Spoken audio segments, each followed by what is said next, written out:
1865, Mumbai, British India. In a small town of Kalyan, district Thane, Yamuna is born. It's a time where society regards a newborn baby girl, as a bundle of sorrow and not as a bundle of joy. It's an era where society would rather do away with the girl child even before she is born, and then if she survives, she is continuously less fed, less preferred, and discriminated, and pushed and pushed and pushed into marriage. Age 10. And that was old. So to a man who was only 20 years older to her and a widower. Absurd? No, this was normal. He worked as a clerk in the postal department. Gopal Rao was his name. For a woman or a girl child, many things changed after marriage. She is expected to behave in culturally prescribed norms. That means engaged in routine domestic chores like cooking, cutting vegetables, washing clothes, day in and day out. For a woman, not only her surname changes, but her name also changes. So now, Yamuna was Anandi Gopal Joshi.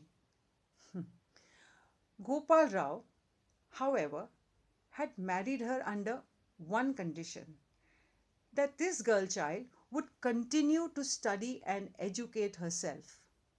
Now, in an era where women rarely cross domestic boundaries, this demand was surely different. But Anandi was still a child. I mean, she was playful. She would run after the butterflies in the garden. She would imitate the big black buffalo moo, and she would pour water on the cat that was cozily curled up in the courtyard. And if she didn't help in the kitchen or the laundry, her in laws pounded on her. And if she did help in the kitchen and cook and clean, then Gopal Rao pounded on her. In short, either ways she was jammed. Anandi, for her, Gopal Rao particularly thought that it is important she learns the English language because he saw it as a distinct link between modernity and the medical sciences and other allied disciplines. And so he appointed a home tutor. And the tutor came home. What are you going to make out of her? A mame or a sahib? Scoffed the relatives. Gopal Rao ignored, and Anandi learned the English language. Anandi's body ached. She was 14 and pregnant, and she was soon to deliver. If only proper gynecological and obstetric help was available. But nothing like this was available at that time, and Anandi gave birth to a baby boy that died within 10 days. This young adolescent mother cried and cried in grief. Gopal Rao consoled her. Anandi, this is the fate of several women who die every day, not only during childbirth, but even due to maternal morbidity, Anandi. And also the children die. So, there is no women medical doctor available, and this is the health condition of these women. He then went ahead and further shared his vision with Anandi. He said, maybe you can help them by qualifying as a medical doctor. Anandi thought, me? Help these women? Maybe I could. She thought differently. Meanwhile, Gopal Rao went ahead and wrote to Royal Wheeler in the year 1880, who was an established American missionary. Royal Wheeler replied back to Gopal Rao saying that he is willing to help his wife to achieve her dreams of becoming a doctor, provided she converts to Christianity.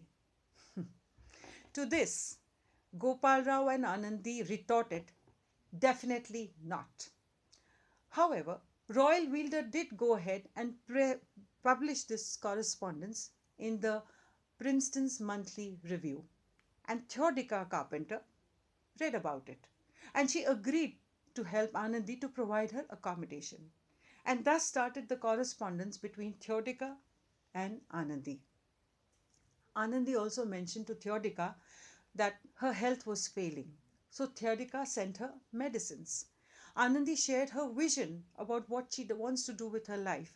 And she said, I want to become a doctor by coming to the United States and come back and help millions of women who die because there is no women doctor available. And the conditions are really difficult. Theodika was impressed and she thought she would go all out to help Anandi. Meanwhile, Gopal Rao was transferred to Sri Rampur and he thought that Anandi would go to the United States of America alone. Alone? Anandi exclaimed, I haven't even been out of Sri Rampur. He said, think different, Anandi. You are capable, you are intelligent, and you can help several women who die every day because of lack of medical facilities available to them, as there is no women doctor available. Anandi thought for a while. Though she was afraid, she agreed and she decided and she took the step to go ahead to the United States of America. Oh, there was an uproar. How can a woman leave the domestic boundaries? How can she go beyond cooking vegetables and how can she go beyond laundry? There is something wrong over here. No, for the first time, there is something right over here. And she decided she would address the people in the town hall at Sri Rampur. And speaking to an angry audience, she said, I am going to the United States of America to qualify as a medical practitioner and become a doctor and come back to my country to save millions of women who are dying every day because of the lack of medical facilities available and there is no women doctor. And yes, I will not convert to Christianity. They say if your intentions are noble, the universe goes in your favor.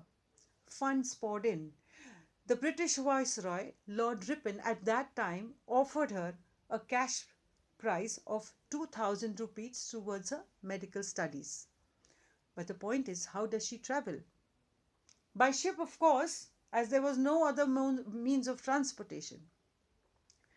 Again, destiny favored her because Thornbones were two female acquaintances who were traveling to the United States of America, and Anandi set sail with them. In the year 1883, she reached the United States of America and Theodika received her over there. As soon as she reached USA, she applied for admission to the Pennsylvania Women's Medical College. Rachel Badley, who was the dean at that time of this women's medical college and the only women's medical college, readily gave her admission and also a scholarship of 600 US dollars. And so Anandi started her medical studies in the midst of extreme climatic conditions which were different food habits of the people who were around her and different culture. She completed her MD in obstetrics and gynecology on the topic obstetrics and gynecology amongst Hindu Aryan women in the year 1886. The news of her completing her medical studies and becoming a doctor reached far and wide, and Queen Victoria at that time sent her a congratulatory note. Anandi set sail for India in the year 1886 and on reaching her motherland, she received a hero's welcome. Bal Gangadhar Tilak declared a cash prize of 100 rupees in her honor. And soon she was appointed as the chief medical officer at King Edward's Hospital female ward. However, Anandi's health was failing and her body was completely eroded because she had contracted tuberculosis. And there was no cure for tuberculosis at that time. And so Anandi died within a year, and her ashes were then sent to Putski in New York and buried next to Theodeka Carpenter's family.